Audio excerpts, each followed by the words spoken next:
इस सकारात्मक सोच ने लोगों के लिए बहुत सारी संभावनाओं को नष्ट कर दिया। दिमाग रास्ता बनाता है, लेकिन आपको कभी वहां लेकर नहीं जाता, फिर भी राह पर चलना होता है।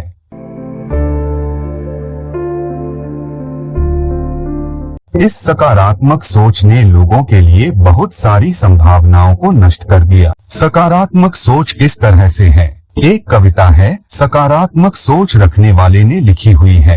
एक छोटी चिड़िया उड़ी आसमान में, उसका मल गिरा मेरी आंखों में, लेकिन ना तो मैं रो सकता हूँ ना कर सकता हूँ चिंता, क्योंकि मैं हूँ सकारात्मक सोच वाला बंदा।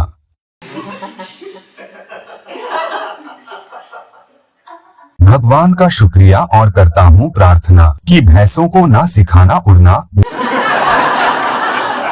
मेरी इच्छा है कि भैंसे भी उड़े और चीजें इन लोगों के ऊपर गिरें, क्योंकि अगर आप जीवन को बिल्कुल वैसा नहीं देखना चाहते हैं जैसा कि ये है, तो आगे बढ़ाने की संभावनाएं नहीं है। अगर आप जीवन को वैसा नहीं देखना चाहते हैं जैसा ये है, तो आप कुछ नहीं कर पाएंगे। आप केवल दिमागी तौर पर फिजूल चीजें करते रहेंगे जो आपका मन बहलाएंगी, लेकिन आपको कहीं नहीं ले जाएंगी। अगर हमें इस जीवन की चिंता है, तो ये बहुत जरूरी है कि हम इस सच को जाने कि हम वाकई हैं कहाँ। हम तभी आगे चल सकते हैं अगर आप अपने आप को ऐसे ही भरोसा दिलाते रहें कि सब सही है, सब बढ़िया है। आपको यह समझना होगा, दिमाग केवल रास्ता बना सकता है, ये यात्रा नहीं करता।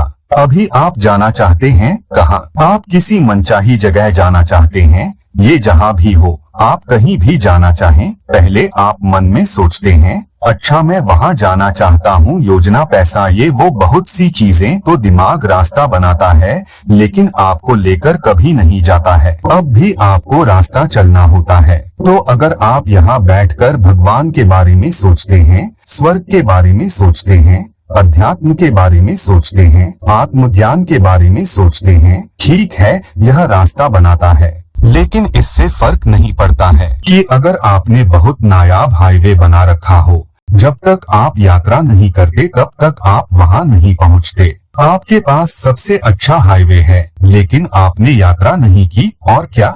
ये बेकार का हाईवे है। अगर कोई यात्रा नहीं करता है, तो आपको समझना होगा, जो आप दिमाग में करते हैं वो वास्तविकता नहीं है। ये बस दिशा निर्धारित करता है, लेकिन अभी आपको दूरी तय करनी है। सदगुरु, एक बार आपने कहा था कि सकारात्मक सोच का मनोवैज्ञानिक महत्व है, लेकिन अस्तित्व संबंधी कोई महत्व नहीं है। क्या आप इसे विस्तार से बता सकते हैं?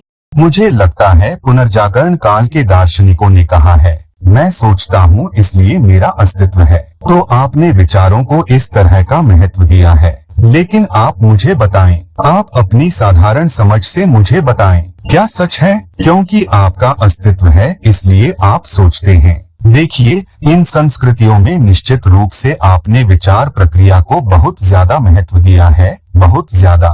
या आपके सोचने से आपका अस्तित्व है, क्योंकि आपका अस्तित्व है इसलिए आप सोचते हैं, है कि नहीं? आपने जीवन को सोचने के अलावा किसी और तरह से नहीं जाना है, इसलिए अब आपने इसे इतना महत्वपूर्ण बना लिया है।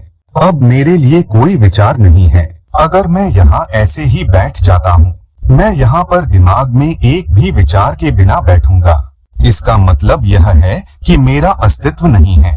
मेरा अस्तित्व है, पूरी तरह से अस्तित्व है। क्योंकि मेरा अस्तित्व इतना शक्तिशाली है, तो विचार मेरे लिए बहुत छोटी सी घटना है।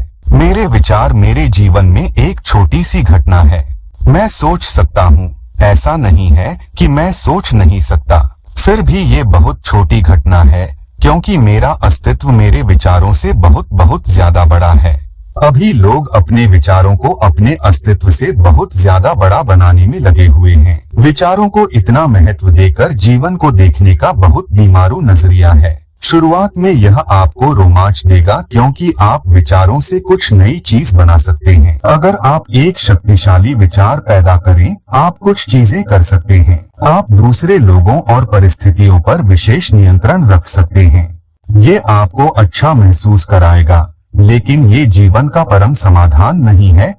आप दुनिया में प्रभावशाली हो सकते हैं, लेकिन अपने भीतर आप अब भी एक उलझन होंगे। क्या फायदा है? आप 10 लोगों की आंखों में अच्छा दिखाना चाहते हैं। ये आपके जीवन के अनुभव को नहीं बदलने वाला है। अगर आप यहाँ बैठकर पूरी तरह से आनंदित हैं, ये आपके अनुभव को बदलता है। कोई दूसरा आपके बारे में क्या सोचता है, ये इतना महत्वपूर्ण क्यों है? या आप अपने बारे में क्या सोचते हैं, यह इतना महत्वपूर्ण क्यों है? आप अपने बारे में जो भी सोचें, पूरी दुनिया आपके बारे में जो भी सोचे, इसका अस्तित्व संबंधी कोई महत्व नहीं है। अभी आप जो भी सोच रहे हैं, अस्तित्व संबंधी इसका कोई महत्व नहीं है। इसका केवल मनोवैज्ञानिक महत्व है। हो सकता है सामाजिक महत्व है, लेकिन अस्तित्व संबंधी कोई महत्व नहीं है। तो जब हम कहते हैं आध्यात्मिक प्रक्रिया, तो हम बात कर रहे हैं अस्तित्व संबंधी आयाम की, मनोवैज्ञानिक आयाम या सामाजिक आयाम की नहीं।